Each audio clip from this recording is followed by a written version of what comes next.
ಪೊಲೀಸರು ಹೆಲ್ಮೆಟ್ ಕಡ್ಡಾಯ ಅಂತ ಒಂದು 3 ತಿಂಗಳವರೆಗೂ ಸ್ಟ್ರಿಕ್ಟ್ ಆಗಿ ಇದು ಮಾಡಿದ್ರು. ಆಮೇಲೆ ಅವ್ರು ಹೇಳ್ಬಿಟ್ಟು ಮ್ಯಾಕ್ಸಿಮಮ್ ಆಕ್ಸಿಡೆಂಟ್ ಆಗಿ ಡೆತ್ ಆಗ್ತದೆ ಹೈವೇ ಇರೋದ್ರಿಂದ.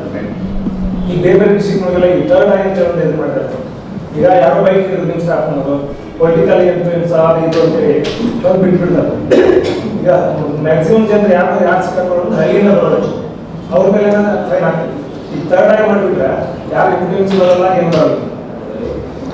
ಅದೇ ಈಗ ಈ ಹೈವೇದಲ್ಲಿ ಏನು ಎಕ್ಸ್ಟೆನ್ಷನ್ ಆಗಿದೆ, ಹೈವೇ ಆಯಿತು, ಫ್ಲೈಓವರ್ ಆಯಿತು, ಫಸ್ಟು ಹೈವೇ ಕಾನ್ಸಂಟ್ರೇಟ್ ಮಾಡೋಣ ಅಂದ್ಕೊಂಡಿದ್ದೀನಿ ನಾನು. ಅದು ಕ್ಯಾಮ್ರಾ ಹಾಕಿದರೆ ಅದನ್ನೇ ಕ್ಯಾಚ್ ಮಾಡುತ್ತೆ, ಅದು ಗಾಡಿ ನಂಬರ್ ಯಾರ ಹೆಸರಲ್ಲಿ ರಿಜಿಸ್ಟರ್ ಆಗಿರುತ್ತೆ ಅವ್ರ ಮನೆಗೆ ನೋಟಿಸ್ ಹೋಗ್ಬಿಡುತ್ತೆ. ಸೊ ಆ ಥರ ಸಿಸ್ಟಮ್ಮು ನಾವೀಗ ಇಂಪ್ಲಿಮೆಂಟ್ ಮಾಡೋಕ್ಕೆ ಪ್ಲ್ಯಾನ್ ಮಾಡ್ತಾಯಿದ್ದೀವಿ. ಫಸ್ಟು ಹೈವೇನಲ್ಲಿ ಇಂಟ್ರಡ್ಯೂಸ್ ಮಾಡೋಣ, ಬಿಕಾಸ್ ಸ್ಪೀಡಲ್ಲಿ ಹೋಗ್ತಾ ಇರೋದ್ರಿಂದ ಅಥವಾ ಅಲ್ಲಿ ಹೈವೇನಲ್ಲಿ ಆಕ್ಸಿಡೆಂಟ್ ಆದರೆ 2 ವೀಲರ್ ಅವರು ಬದುಕೋದು ಭಾರಿ ಕಷ್ಟ. ಅದರಲ್ಲಿ ಹೆಲ್ಮೆಟ್ ಇಲ್ಲ ಅಂದರೆ ಇನ್ನೂ ಇದಾಗುತ್ತೆ. ಸೊ